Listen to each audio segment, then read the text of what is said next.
The Psychology of Money, pelajaran abadi mengenai kekayaan, ketamakan, dan kebahagiaan. Karya buku Morgan Housel. Bab 4. Penumpukan membingungkan. 81,5 miliar dolar dari 84,5 miliar dolar harta Warren Buffett datang sesudah ulang tahunnya yang ke-65. Akal kita tak dibangun untuk menangani absurditas seperti itu. Pelajaran dari satu bidang seringkali bisa penting di bidang lain yang tak berhubungan. Misalnya sejarah zaman es selama jutaan tahun. Dan apa pelajarannya untuk pertumbuhan uang? Pengetahuan sains kita mengenai bumi lebih baru daripada yang Anda mungkin duga. Pemahaman akan cara kerja dunia sering melibatkan pengeboran sampai dalam di permukaannya. Sesuatu yang kita belum bisa lakukan sampai baru-baru ini. Isaac Newton menghitung pergerakan bintang-bintang ratusan tahun sebelum kita mengerti beberapa hal dasar mengenai planet kita. Baru pada abad ke-19 para saintis menyepakati bahwa bumi berkali-kali pernah tertutup es. Terlalu banyak buktinya sehingga tak bisa disangkal. Di seluruh dunia ada bekas-bekas dunia yang dulu beku. Batu-batu besar berserakan secara acak. Lapisan karang tergerus sampai tipis. Ada bukti kuat bahwa zaman es bukan hanya terjadi satu kali, melainkan 5 kali. Jumlah energi yang dibutuhkan untuk membekukan planet, melelehkannya, dan membekukannya lagi sangat besar. Apa yang mungkin menyebabkan siklus itu? Pastilah kekuatan terbesar di planet ini. Dan memang demikian, namun bukan dengan cara yang diduga siapapun. Ada banyak teori mengenai mengapa zaman es terjadi. Untuk menjelaskan pengaruh besar zaman es dalam geologi, teori-teorinya juga besar. Tumbuhnya pegunungan dianggap mungkin mengubah angin di bumi cukup jauh sampai mengubah iklim yang lain. Lebih suka gagasan bahwa es adalah keadaan alami di sela letusan gunung berapi masif yang menghangatkan dunia. Namun tak satu pun teori itu yang dapat menjelaskan berulangnya zaman es, pertumbuhan pegunungan atau satu letusan gunung berapi. Bisa menjelaskan satu zaman es, tapi tak dapat menjelaskan berulangnya zaman es sampai 5 kali.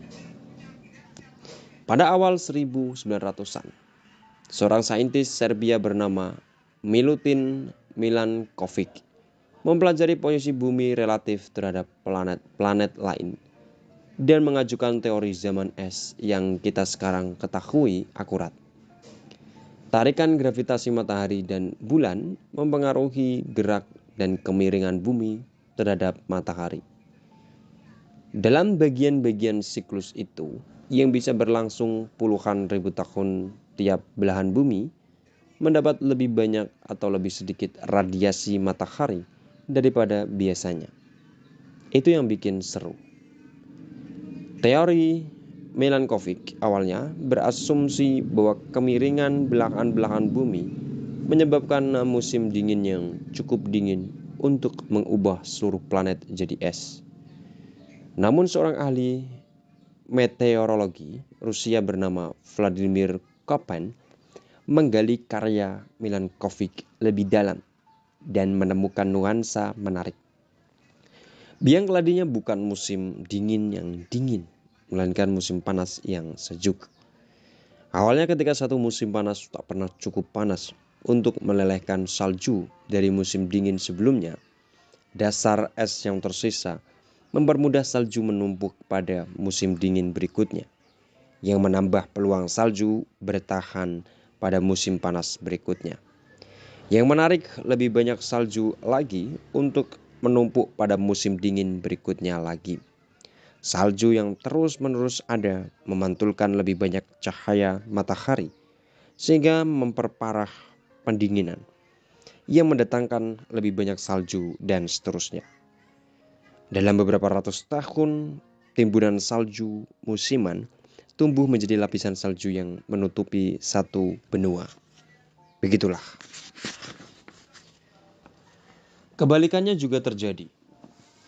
Kemiringan orbital yang memberi lebih banyak cahaya matahari melelehkan lebih banyak salju pada musim dingin, sehingga memantulkan lebih sedikit cahaya pada tahun-tahun sesudahnya, yang menaikkan suhu yang mencegah turunnya lebih banyak salju pada tahun berikutnya lagi. Dan seterusnya.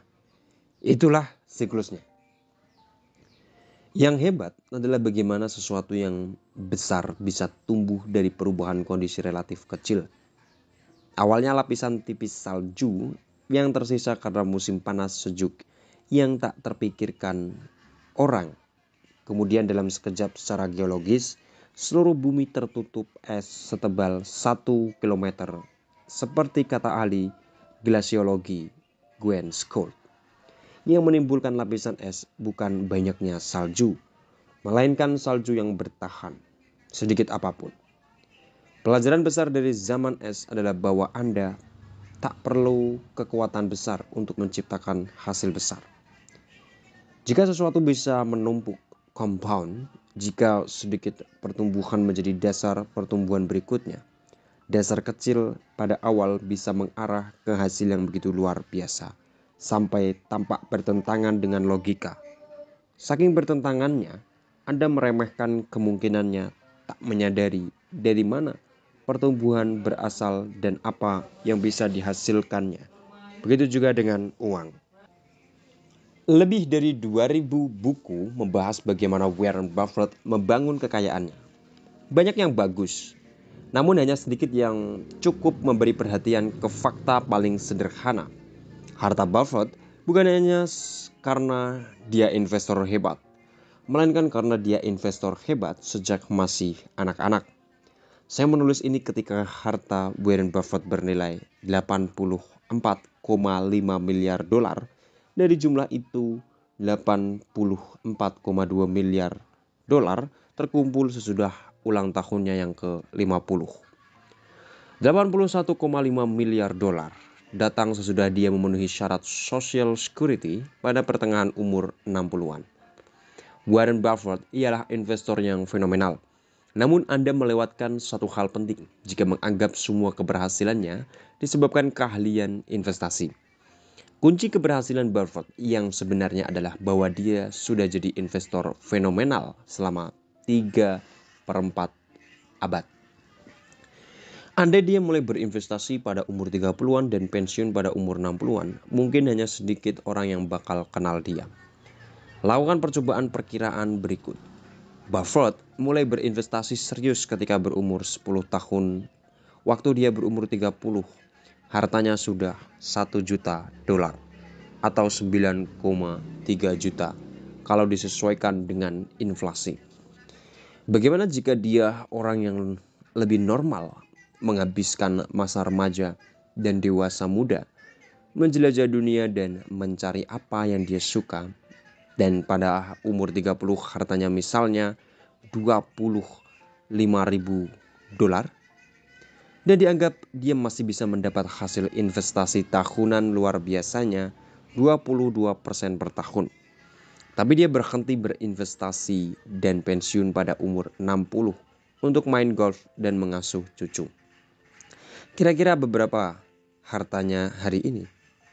Bukan 84,5 miliar dolar, 11,9 juta dolar, 99,9% lebih kecil daripada harta Buffett sebenarnya. Semua keberhasilan finansial Warren Buffett bisa dihubungkan dengan dasar finansial yang dia bangun sejak kecil dan panjangnya umur dia. Keahliannya adalah investasi, tapi rahasianya adalah waktu. Begitulah cara kerja penumpukan. Pikirkan dengan cara lain. Buffett investor paling kaya sepanjang masa. Namun dia sebenarnya bukan yang paling hebat. Minimal bukan kalau diukur dengan hasil rata-rata tahunan. Jim Simons, kepala dana lindungi nilai Renaissance Technologies, menumbuhkan uang 66% per tahun sejak 1988. Tak ada yang mendekati rekornya.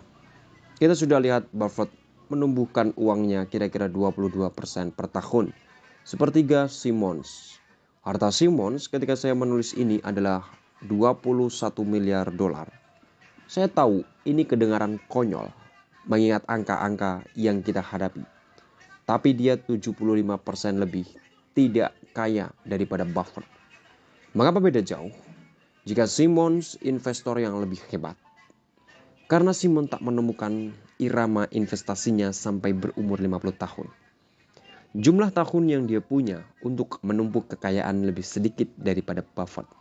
Jika James Simons mendapat hasil tahunan 66% selama 70 tahun seperti Buffett, maka hartanya mohon tahan napas 63 kuintiliun 900 kuadriliun 781 triliun 780 miliar 748 juta 160 ribu dolar. Itu angka-angka konyol dan tak praktis. Namun intinya adalah bahwa apa yang tampak sebagai perubahan kecil di asumsi pertumbuhan bisa mengarah ke angka konyol dan tak praktis. Jadi ketika kita mempelajari bagaimana sesuatu bisa menjadi sehebat adanya, mengapa zaman es terjadi, mengapa Warren Buffett kaya, kita sering mengabaikan pendorong utama keberhasilan. Saya sudah dengar banyak orang berkata bahwa pertama kali mereka melihat tabel bunga berbunga, compound interest, atau salah satu cerita mengenai betapa lebih banyak uang yang akan dimiliki untuk masa pensiun jika Anda mulai menabung pada umur 20-an, bukan 30-an. Hidup mereka berubah, namun barangkali tidak. Mungkin mereka kaget karena hasilnya tak berkesan. Benar secara intuitif. Pemikiran linear jauh lebih intuitif daripada pemikiran eksponensial. Jika saya minta Anda menghitung 8 ditambah 8 ditambah 8 ditambah 8 ditambah 8 ditambah 8 ditambah 8 ditambah 8 ditambah 8 dalam kepala, Anda bisa melakukannya dalam beberapa detik. Hasilnya 72. Jika saya minta Anda menghitung 8 kali 8 kali 8 kali 8 kali 8 kali 8 kali 8 kali 8 kali 8, kepala Anda akan pecah. Hasilnya 134 miliar 217.728. IBM membuat hard drive 3,5 megabyte pada 1950-an. Pada 1960-an, kapasitasnya beberapa lusin megabyte. Pada 1970-an, drive Winchester IBM berkapasitas 70 megabyte. Kemudian drive menjadi makin kecil selagi kapasitas simpan membesar. PC biasanya pada awal 1990-an berkapasitas 200 sampai 500 megabyte. Kemudian duar, terjadi ledakan. 1999, image Apple dilengkapi hard drive 6 GB. 2003, 120 GB di Power Mac. 2006, 250 GB di iMac baru. 2011, hard drive pertama dengan kapasitas 1 TB. 2017, hard drive 60 TB. 2019, hard drive 100 TB. Satukan semuanya dari 1950 sampai 1990. Kita mendapat 296 MB dari 1990 sampai hari ini kita mendapat 100 juta megabyte.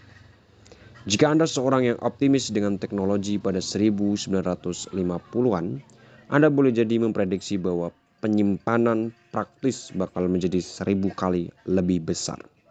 Barangkali 10.000 kali lebih besar. Jika Anda sangat optimis, sedikit yang bakal mengatakan 30 juta kali lebih besar dalam masa hidup saya. Namun itulah yang terjadi. Hakikat penumpukan yang kontinuitif bahkan membuat yang terpintar di antara kita mengabaikan kedahsyatannya. Pada 2004, Bill Gates mengkritik Gmail yang baru hadir, bertanya mengapa orang bakal perlu penyimpanan 1 GB. Penulis Stephen Levy menulis, meski paham teknologi terbaru, mentalitas Gates terikat di paradigma penyimpanan lama sebagai komoditas yang mesti dihemat. Kita tak pernah terbiasa dengan betapa cepat hal-hal bisa tumbuh. Bahayanya di sini adalah bahwa ketika penumpukan tak intuitif, kita sering mengabaikan potensinya dan memusatkan perhatian untuk menyelesaikan masalah melalui cara lain. Bukan karena kita berpikir berlebihan, melainkan karena kita jarang berhenti sejenak untuk mempertimbangkan potensi penumpukan. Tak satu pun dari 2000 buku yang membedah keberhasilan Buffett berjudul Bapak ini telah berinvestasi secara konsisten selama 3/4 abad. Namun kita tahu bahwa itu kunci sebagian besar keberhasilannya. Memang sukar memikirkan matematikanya karena tidak intuitif. Ada buku-buku mengenai siklus ekonomi, strategi trading, dan pilihan sektor. Namun buku paling dahsyat dan penting seharusnya dijuduli Diam dan Tunggu. Isinya hanya 1 halaman dengan grafik pertumbuhan ekonomi jangka panjang. Pelajaran praktisnya adalah bahwa penumpukan yang kontraintuitif boleh jadi bertanggung jawab atas mayoritas trading, mengecewakan strategi buruk, dan upaya investasi sukses. Jangan salahkan orang kalau mengerahkan segenap upaya dalam belajar dan berbuat, mencoba meraih hasil investasi terbesar. Secara intuitif itu tampak seperti cara terbaik mendapatkannya. Namun investasi bagus belum tentu perihal meraih hasil terbesar. Karena hasil terbesar cenderung terjadi sekali-kali dan tak bisa diulang.